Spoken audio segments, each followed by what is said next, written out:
Hi కేకే news, నేను మీ శ్రీరామ్. ఈరోజు ముఖ్యంగా మనము ధరణి కోసం మాట్లాడుకుందాము.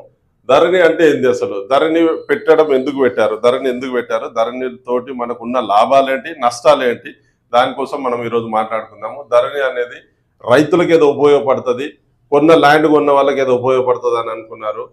సో దాన్ని ఏమని చెప్పారంటే, ఒకసారి మనము స్క్రీన్లోకి వెళ్తే మనకు అసలు ధరణి అంటే ఏంటి, కాగితాల నుండి కంప్యూటర్కి ఎక్కిన భూమి రెవెన్యూ రికార్డులో ధరణి అంటే 1B రికార్డు ఇప్పటి ధరణి కోసము మాట్లాడదాము. ధరణి అంటే ఇప్పుడు మనకు అసలు ధరణి అని పెట్టి మనకు గవర్నమెంట్ టిఆర్ఎస్ గవర్నమెంట్ వచ్చినప్పుడు ధరణి అని ఏమని పెట్టారు, ధరణిలో చాలా వివరాలు తప్పుగానే నమోదయ్యాయి. ఎందుకు తప్పుగా నమోదయ్యాయి అంటే, ధరణిలో మొత్తం టోటల్ గా ల్యాండ్ అంతా ఫస్ట్ వీళ్ళు కొన్న వాళ్ళు, ఇంతకు ముందు కొన్న వాళ్ళు అంటే దాదాపుగా ఒక తెలంగాణ ధరణి ధరణి రాకముందుకు కొంతమంది ల్యాండ్ కొన్నారు, ఓన్లీ రిజిస్ట్రేషన్ అయినాయి, వాళ్ళు మొటేషన్ చేయించుకోలేదు. మొటేషన్ చేయించుకోనందుకు గాను వాళ్ళు ధరణిలో వాళ్ళు మొటేషన్ చేయించుకోలేదు. ప్లస్ అది ఏం చేశారంటే, ఎవరైతే పహానీలలో 6వ వార్డులో 1Bలో ఎవరి పేరు అయితే ఉంటుందో వాళ్ళ పేరు మీద మళ్ళీ పాస్బుక్లు వచ్చినాయి. ఈ పాస్బుక్లు రావడం మూలన కొన్న పర్సన్కి ఏమైందంటే, ఆయన ఓన్లీ రిజిస్ట్రేషన్ డాక్యుమెంట్స్ ఉన్నాయి, బట్ వీళ్ళ పేరు మీద పాస్బుక్లు వస్తున్నాయి.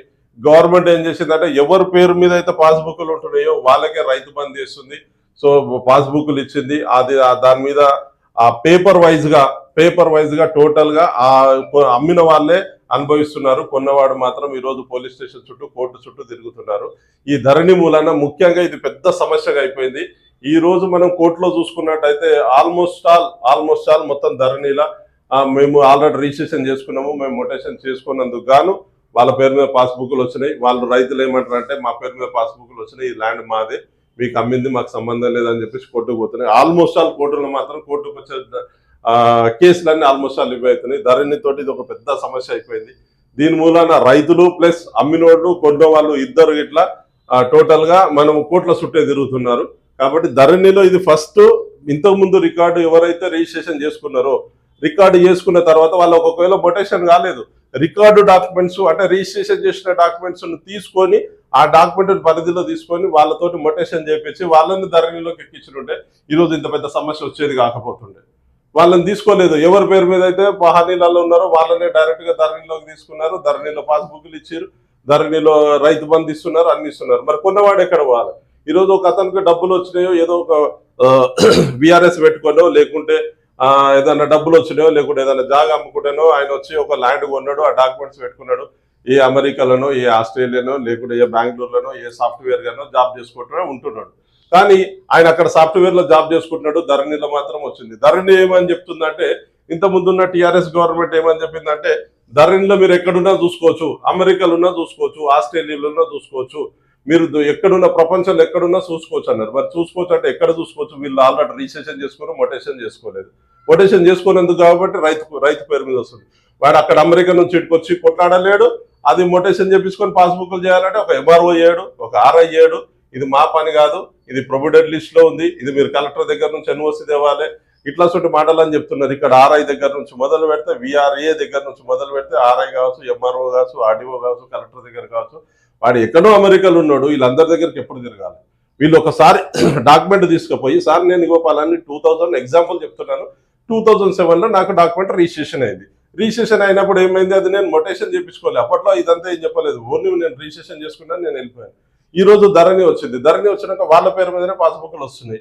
మరి నేను ఇది తీసుకొని పోతే, నా దగ్గర ఆర్ఐ దగ్గరికి పోతే ఏమంటాడు, ఎంఆర్ఓ దగ్గరకు పోమంటాడు, ఎంఆర్ఓ దగ్గరికి పోతే మీరు కలెక్టర్ ఆఫీస్కి పోవాలంటాడు, లేకుంటే మీరు ఒక అప్లికేషన్ పెట్టుకోండి అంటాడు. ఈ అప్లికేషన్ పెట్టుకొని ఎప్పటిదాకా తిరగాలి? అసలు ధరణి ఈ సమస్య, ఇప్పుడు ధరణి అని మనం ఆల్రెడీ ధరణి అంటే మొత్తం మీరు ఎక్కడైనా ఇండియా మొత్తం లెక్కనైనా చూసుకోవచ్చు అన్నాడు. అంటే దాని మీనింగ్ ఏంటంటే, ఇప్పుడున్న పరిస్థితుల మీనింగ్ ఏంటంటే, అరే బాబు నీ ల్యాండ్ మళ్ళీ ఓనర్కే ఇచ్చేసాము, నువ్వు ల్యాండ్ కొన్నా కానీ నీ దగ్గర ల్యాండ్ లేదు, నువ్వు ఎవరి దగ్గర అయితే కొన్నావు వాన్ పేరు మీదనే వచ్చింది, నువ్వు అమెరికా నుంచి వచ్చి చూసుకోరా బాబు అనే పరిస్థితికి వచ్చింది.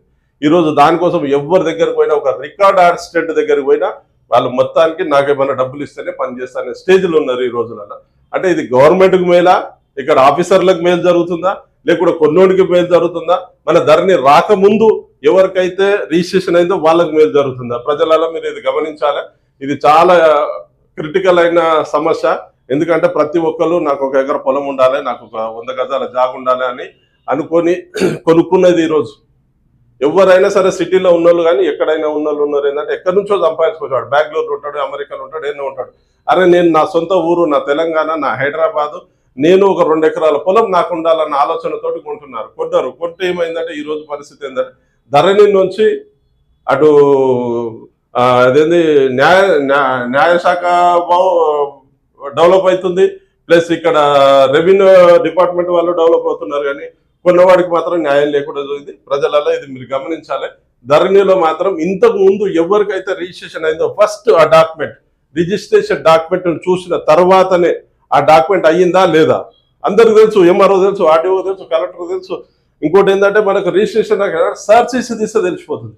ఆ సర్చ్ చేసిలో కొట్టండి, కొడితే మీకు ఎస్ పలానా టైంలో పలానా పర్సన్ కు రిజిస్ట్రేషన్ అయింది, దీన్ని ఆయనకు నోటీస్ పంపించండి, బాబు ఇది నువ్వు ఇది మొటేషన్ చేపించుకుంటే నీకు ధరణిలో నీ పేరు ఎక్కుతుంది, లేదంటే రైతుల పేరు వస్తుందని ఒక నోటీస్ పంపించండి. ఒక నోటీస్ పంపిస్తే ఆటోమేటిక్ గా వచ్చేస్తాడు. అతను వచ్చేసి ఆయన ధరణిలో మొటేషన్ కట్టించుకుంటాడు. ఇన్ని పైసలు ఇన్ని లక్షలు పెట్టి ల్యాండ్ కొన్నాడు, ఒక మొటేషన్ చేపించుకోలేడా?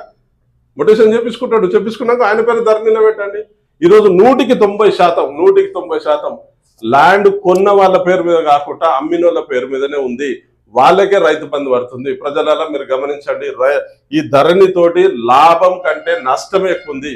ఈ రోజు కొన్నోనికి లాభం ఉండొచ్చు. ఈ రోజు కొన్నోళ్ళు ఎవరు? నా పేరు మీద ఎగ్జాంపుల్, నా పేరు మీద పాస్బుక్లు వస్తున్నాయి. నా పాస్బుక్లు చూస్తున్నాడు 1954-55 నుంచి పహనీలు, ఆరోవారు, 1 వీక్ ఆసరా, సేతువారు, పైసలు పట్టి అన్ని చూస్తున్నారు. చూసి ఎస్ ఇది కరెక్టే అంటున్నాడు. ఇది తీసుకుపోయి ఎంఆర్ఓ దగ్గర పోతే ఎస్ ఇది కరెక్టే అంటున్నాడు. ఎంఆర్ఓ ఏం చేస్తుంటారు? రిజిస్ట్రేషన్ చేస్తుంటారు. కానీ ఫస్ట్ కొన్నాడు ఎక్కడ పోవాలి? ఫస్ట్ కొన్న పర్సన్ ఎక్కడ పోవాలి? అది ఆయన ఆల్రెడీ రిజిస్ట్రేషన్ అయింది. ఇప్పుడు కాదు, 10 ఏళ్ల కింద రిజిస్ట్రేషన్ అయింది. మరి ఆయన పరిస్థితి ఏంది? ఇవన్నీ మనం చూసిన తర్వాత ఒక ల్యాండ్ కొనేటప్పుడు, ఒక ల్యాండ్ ఇచ్చేటప్పుడు ఇది ఏంటంటే వాళ్ళకి ఆల్రెడీ పాస్బుక్లు వచ్చేసి పాస్బుక్ నుంచి కంటిన్యూషన్ ఇంకోటి XYZ కొట్టారు. 3 డాక్యుమెంట్ 4 డాక్యుమెంట్ 4 పాస్బుక్లు అవుతున్నాయి. మరి ఫస్ట్ కొన్న పరిస్థితి ఎక్కడ పోవాలి?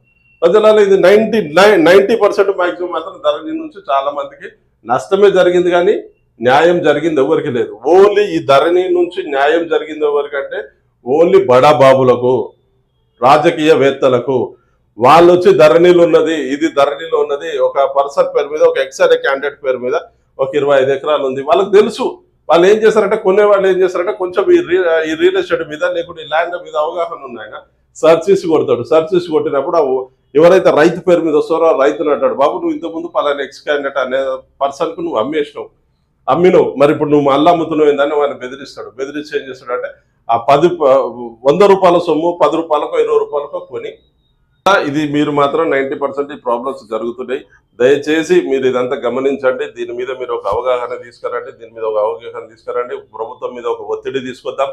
మీరు ఇదంతా చూడండి. చూసిన తర్వాత మనం ఏదన్నా ఉంటే నెక్స్ట్ మళ్ళా నేను దీనికోసం మీకు డీటెయిల్స్ గా నెక్స్ట్ ఛానల్లో మీకు మళ్ళీ మీకు డీటెయిల్స్ గా దీనికోసం నేను మీకు చెప్తాను. Thank you.